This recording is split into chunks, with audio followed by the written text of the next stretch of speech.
But I just wanted to ask you a couple questions about World War II, what you remember, what it was like, and if you remember VE Day, which was May 8th. Oh, you know where I was, E-Day? Where? I was in the city of Washington, D.C. The streets were so full of people, the buses could not run.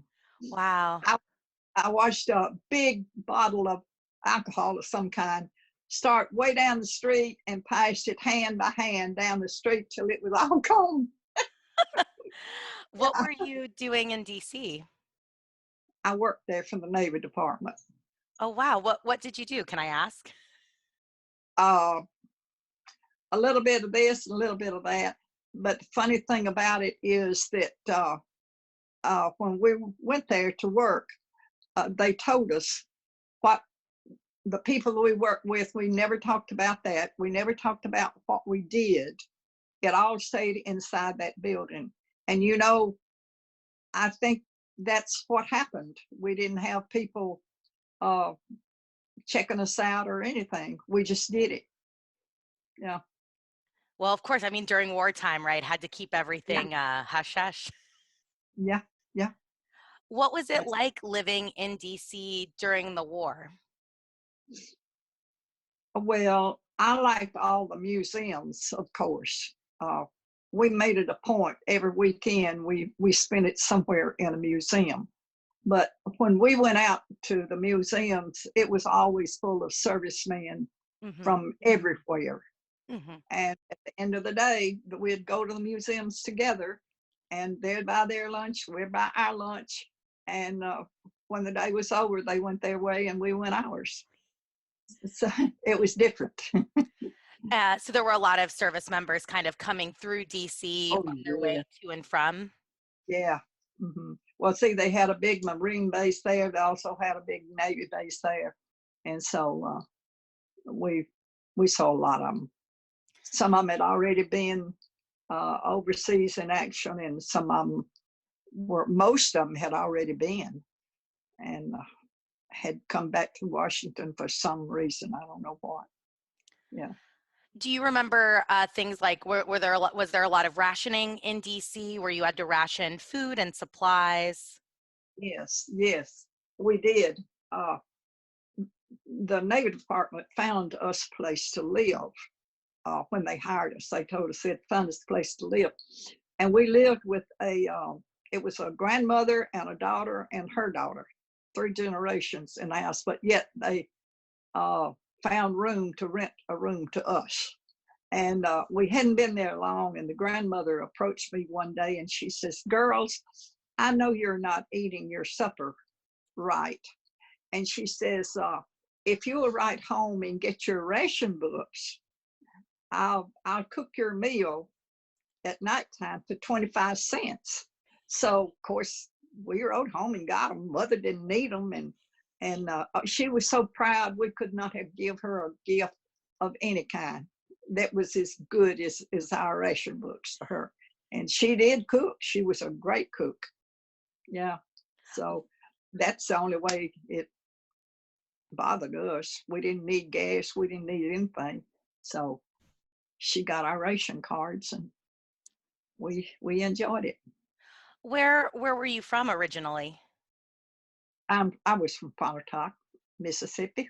Oh, excellent. So was it a big change moving to the city of DC? Oh yeah, the further side been about out from home was about 100 miles away to Memphis, and that was it. So we rode up on a Pullman train and spent the night on the train. And it was the first time I had ever seen the link sausage that the route. That was the first time they served them to us on for breakfast. Oh, I thought they was the best things I had ever had. Yeah, yeah, it was greenhorns going up there. Another one of my classmates went the same time that I did, and both of us was just as green as grass. We didn't know anything, but we learned. If there was one thing you wanted young people today to know about World War II or understand about that time in our country, what would you want them to know or to remember? Well, see, I was in high school, and we had a lot of men that was drafted out of high school because when they turned 18, they could draft them. And I think what sticks with me now is took those kids that had been just like me, just here, and that's all. And they left here as boys, you might say, but then when they came home, they were men after they had fought through all that. So I think that was about the biggest thing. And I don't know if it really hit me till after it was all over or not. But that was kind of sad. It just took their youth away from them. Hmm. That's really interesting. Is there anything else you wanted to tell me about the war, about your experience during that time? I think one of the things that hit me the hardest was when they opened up the concentration camps in Germany, that they made pictures and they put them on boards almost as big as plywood, blew them up big, and set them at a lot of the entrances. They had them there at the Navy Department as we went in. That was sad. Now, I mean, that of all the bombings and everything else, that was one of the saddest things that I saw. It was awful. And of course, they were blown up. They were bigger than what they really were, but it was awful. I find it interesting that they actually had them for you guys to see at the Navy Department so that people would know of the atrocities and know what had Yeah, happened. they did. They did. Wow. And they even had one, uh, the Japanese had a little plane that one person, it was a bomb, really. And one person sat in that plane.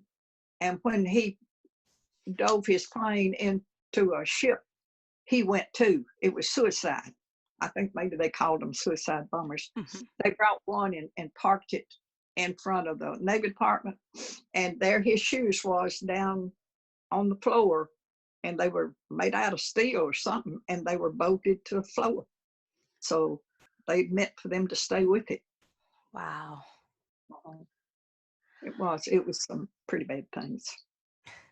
Well, I really do appreciate you taking the time to share a little bit about your experience. I'm a tour guide here in DC, and we're preparing some videos and some information to share online with some of the students that can't come to DC that would normally come this time of year to Well, go to the World let, War II Museum and see the Holocaust Museum and yeah, see those yeah, things.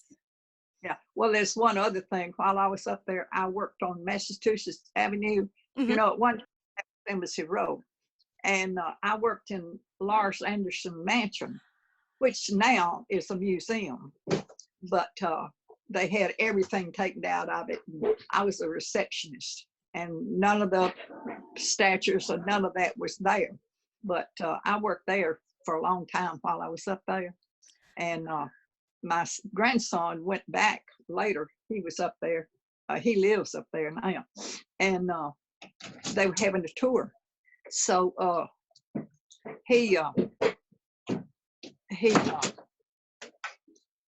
went got there one day just in time that they were having the a tour group go through.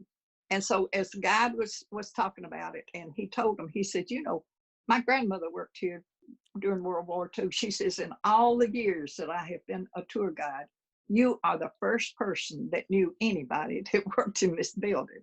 And of course, now they've got it fixed up, the tapestries and all that in there. It's a museum. Kind Yes, I sometimes take groups along Embassy Row, and I've seen that building, and it's hard to imagine it as like an office or a work site. But I know during World War II that was very common. A lot of these buildings were converted into government buildings. Yeah, it was a beautiful building. You went out back, and there was a big garden out there in the back.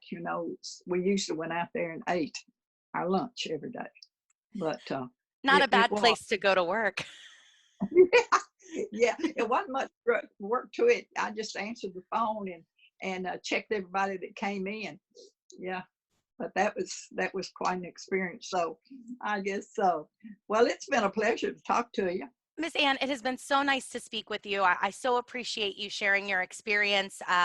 This year marks the 75th anniversary of the end of the war, and there were supposed to be a lot of celebrations to honor all those men who served. And of Oh, course, with yeah. this virus, we can't do that. So you being willing to talk online, let me record you. I really appreciate that. I'll email Gloria anything we use that includes you so you can see what we're doing. Okay. Well, I tell you what, it was quite an experience. It was quite an experience, but I wouldn't take anything for it. But I, I, I just don't want people to forget what those men went through during World War II. You take now, they can get on the computer and see them. They hear from them all the time. If we heard twice a month, we were lucky. And all we knew, if they had a New York address, they were in Europe. If they had a California address, they were in the South Pacific. And so that's all we knew. We just didn't know very much. But, Yeah, and a very important time. Well, thank it you was, so much, Miss Ann. Please stay safe with all this virus going around. Please thank oh, Rhonda for setting up the call for me. I sure will, because I don't know a thing about this kind of stuff. Well, thank you so much. You stay safe. Okay, all right. Well, Thank bye you. bye. Bye.